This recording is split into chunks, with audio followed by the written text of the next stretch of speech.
So explain to me, or explain to the camera, what a jaint is, because you're going to hear that word a few times a day from Kevin, hopefully. So long story short is, you know, I'm in West Kentucky here, and we just got running water a few years ago and electricity. So a jaint is basically the Kentucky version of a giant. And a lot of times when I've said, man, it's a giant, someone said, are you saying a jaint? And I said, yeah. So I've just kind of, I missed one right there. And Gene just had a giant. I got a giant waking, so we need to change something up with this. So long story short, a jaint is a giant bass. Look at him. Yeah, this is sick. You got a little one behind it now. And we're going to catch some jaints today.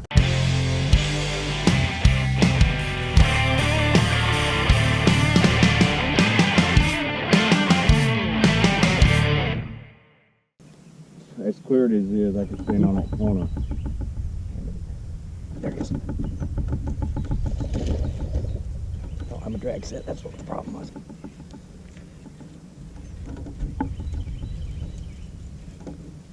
Look at the spots on that sucker. They fighting here. Yeah, and I got it hooked on the back. Had him in the mouth. A spotted bass. Spotted bass. And by spot, I mean skin color, not the actual. Nice little 2.5, 3-pounder. I don't even know. I think that's a. I don't even know who makes that. You might. Let me see. That is that the new I'm a Glide Fluke? No. Yes, it is. See, I just buy them because they look pretty. I don't care what the names of them are. So this is really like my bait testing facility. When we get new products in and I go to ICAST and get samples, I always come out here to test it, because if they won't bite it here, it's gonna be really hard for them to bite it anywhere in the country. But the clear water lets you see a lot of what this bait does that you can't in stained water or anything else. And it's pretty awesome. It doesn't get fished real hard, and that's the key to it. Yep. And the conditions we're faced with is very, very clear water. I'm talking visibility of 8, 10 feet. Got milfoil shallow that's already growing up quite a bit. Bluegill are spawning. I need to stop talking and get my cadence back down with this swim bait. But and I don't fish glide baits very often. I've always wanted to. I've caught one fish in a river on them. That was the second fish I've ever caught on a glide bait. I just always have wanted to figure out how they work. Oh, and that's how they work. It's a big one down there. Yep. That's not a bad one either. Woo! Come on. Hook's flailing. Not what I wanted. Look at that sucker. And these are the ideal conditions for a glide bait. Yeah, I know there's a lot of fish in this lake and everything else, but when you're faced with that super clear water, everybody that fishes swim bait says a glide bait really works well in this super clear water. So, but I was fishing one that looked like a trout to start with, that was solid all the way through. And if you guys watched my last video, about 4-pounder.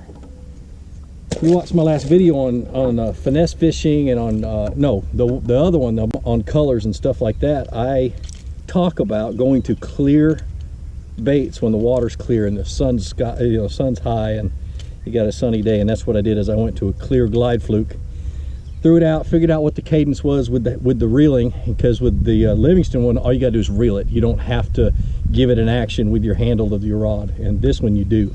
So once I figured that out, the very next cast I got hit, caught the first one, and that one was on cue. How about that?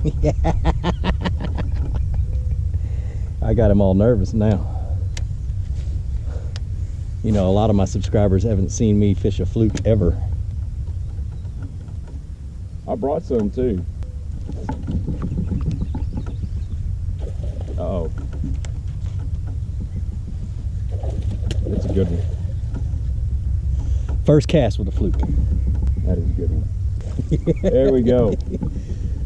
I still got it. Look at that. First cast with a fluke. Yes, let me pull it out so you guys can actually see. See, the Flukemastr uses flukes. Nice. Look, she got off the bed a few days ago. She's starting to heal up. Post-spawn female. That bait disappeared. So when you're fishing super clear water, my favorite fluke color is white ice. A little pearl, a little bit of shine, and clear on the top. Awesome. You guys haven't seen a fluke video in a long time. I got a bunch of them, and they all talk about all the little secrets. But when it's super clear water like this, which I don't get this kind of water this time of the year that often, I love to drag a fluke out. And if we don't get any followers in this next 10-foot stretch, we're going to go back to that spot. But I'm fishing this fluke, 15-pound fluorocarbon. Fluorocarbon leader is a must because you want to get that sucker to sink. I've got a 5/0. This is actually a Gamakatsu hook that I'm trying out, a wide gap hook. About an 18-20 inch leader. I'm not picky, I just want a longer leader. Big swivel to my main line. Medium moderate action rod. Medium heavy would, or medium fast action rod would work, but it's a little bit more difficult to cast. 7:3 to 1 gear ratio reel, and man, that's it. That's what I always fish it on, and it's one of my favorite baits. I've been so busy teaching you guys other baits that I haven't gone back to the fluke, but being these conditions, I have to. There's no choice, especially the way they were reacting to that glide bait, because I can make a fluke do the same thing that glide bait does. I can walk it back and forth. Of course, this one's beat up. I might have to change them. There we go. And you watch my cadence with my reel, or with my rod, because I can see that bait the entire way. Such clear water. And what I'm looking for is I'm looking for that bait to disappear. And as soon as I don't see that bait, I set the hook. I don't wait to see the fish. I just don't want to see the bait. So Kevin and I are doing a lot of sight fishing, and when you're sight fishing, it helps to be standing up a little taller. Poor Kevin. I heard that. But it's the truth. It's the truth. We'll have to get him a milk crater. He can stand on my cooler.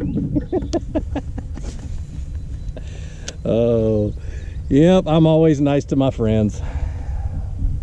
I didn't even wear my Tennessee hat today. Out of respect for a football team that's better than mine.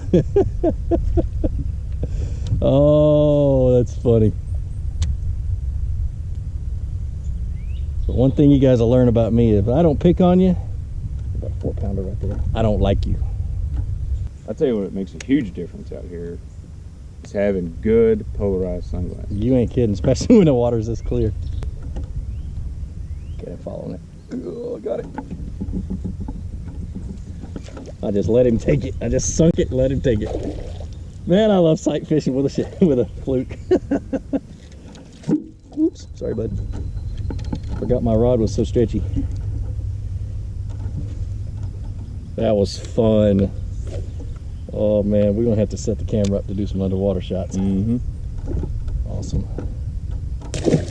All right, so let me show you something. The key to fishing a fluke is, one, they've got to be straight. Now I'm going to link to one of my old videos that shows you the method in which I get to straighten these suckers out.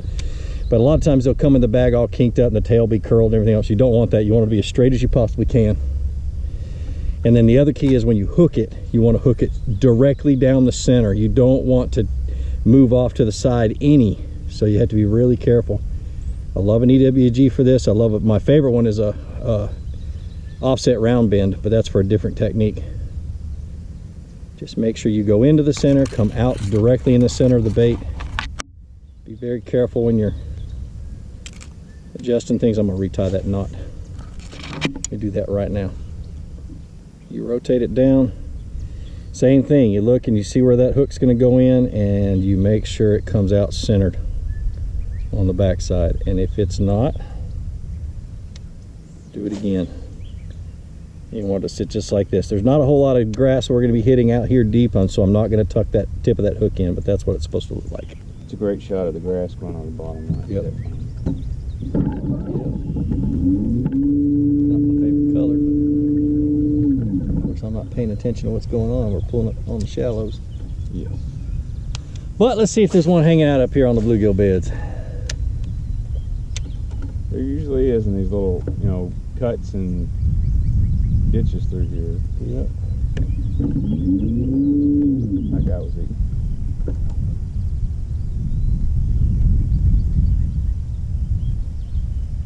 do it. There he is.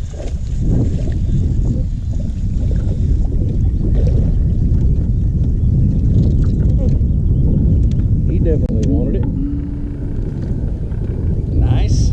You guys notice what I did? I stopped and started to swim it through the grass so it wouldn't get hung up as much. I didn't jerk it.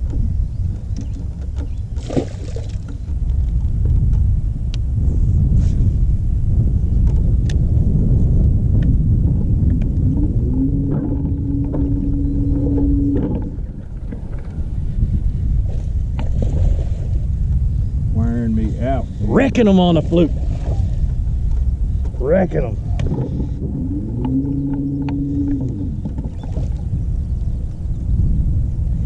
You can have all the new baits in the world you want to. Give me the old school fluke. Well, I've caught something truly special. A marker buoy. There's a little one, guys. We're gonna go get Kevin off of this marker buoy. Might want to set the drag. Might want to set the drag. Oh. So let that be a lesson to you. Luckily that was only like 1.5 pounds. Right. Always check your drag. That's what happens when you get in a hurry. You get a new reel, you go put it on a rod, spool it up. Makes for a real nice hook set though. I believe I'm getting schooled on the fluke. Bye. The Flukemastr. Just to make sure you know that. Not to be confused with the saltwater fluke. All my northern friends. Yep. Look at here, Dean. Yeah. Get it out of the grass. He only had to catch about 15 on the fluke before I decided to not be stupid anymore. But thanks for the tips. I didn't have to teach him, I just had to show him. It's a little bit better. Yeah, I like that one. That's a good one right there, guys.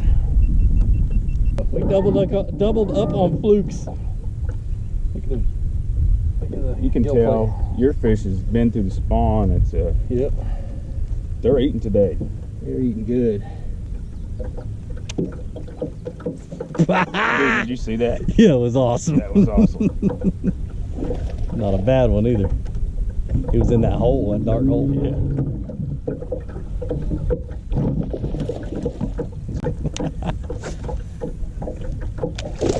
I bet he's sitting on a little bare spot on the bottom.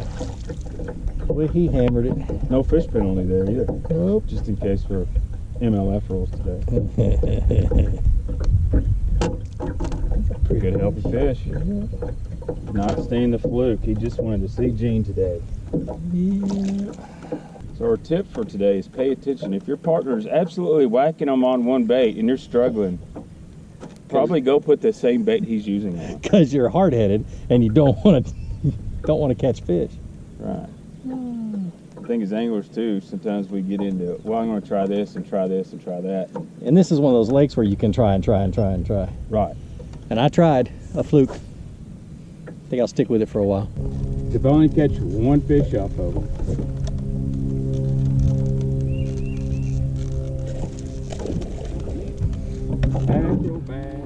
That's how I like to catch them. Right.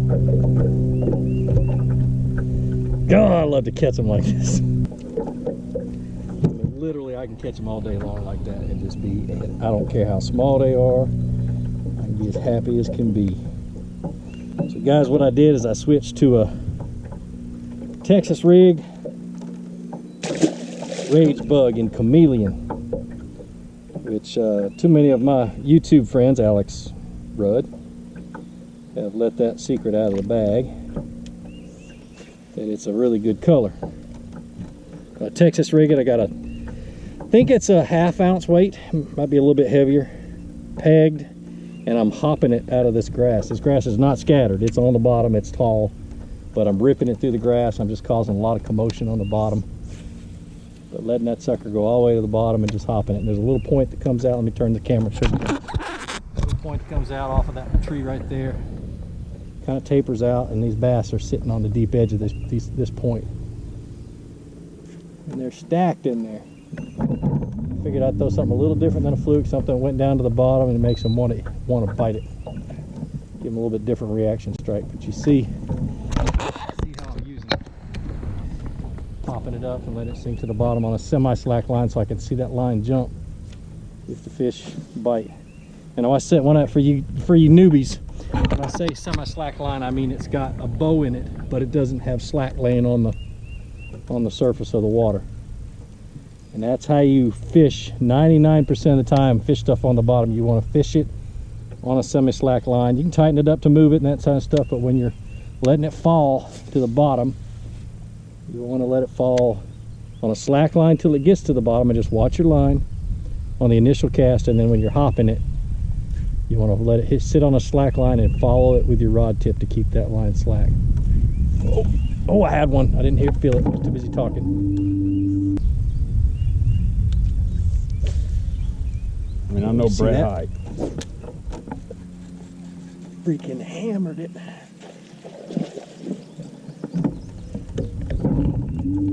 Love it when they knock that much slack in the line. Holy cow. Oh, I missed it. Whoo!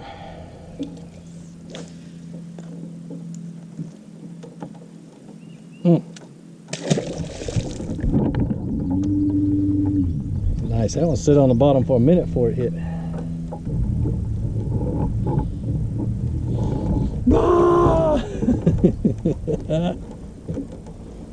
We found a bunch of big ones, so we're going to back off. Yeah. Pick them clean. And that's a solid fish. Every one of them was like that. Yep, and there was like 10 of them chasing the one you had hooked on. All I did was lay my bait down in the water and let it sink to where I couldn't see it anymore. And it didn't take long for one of those fish to grab it. There he is. Good one. Good one. That. Don't tell you, Gene. That. You ain't got to tell me but once. I just want to hear the word come out of your I mouth. think this is the big one. I just want to hear that word come out your mouth. I don't want to be a man. I just want you to get the net and net my big old monster fish. You got all the deck, man. I'm just going to sit on the outside edge. If it's not a monster, he's pulling like one. You got him tail snag. Possibly. No, he's in his mouth. He ain't no little one. Yeah, that's a good one right there, bro. That's the 5 we were looking for. It only took us all day. Yep. Don't want to get a treble in my Where'd you get that hand. color from? So this Is that an exclusive color? is an exclusive color to certain Strike King dealers. It is available on my website. Yeah, you know my address. Let's get this thing out here. You gave me the square bill, but I didn't know you had no 5XD in that color. That's right. That's a Lake Oconee color too. That color is called Moongill. That's a Mark Menendez special color. That's just gorgeous. And they eat it.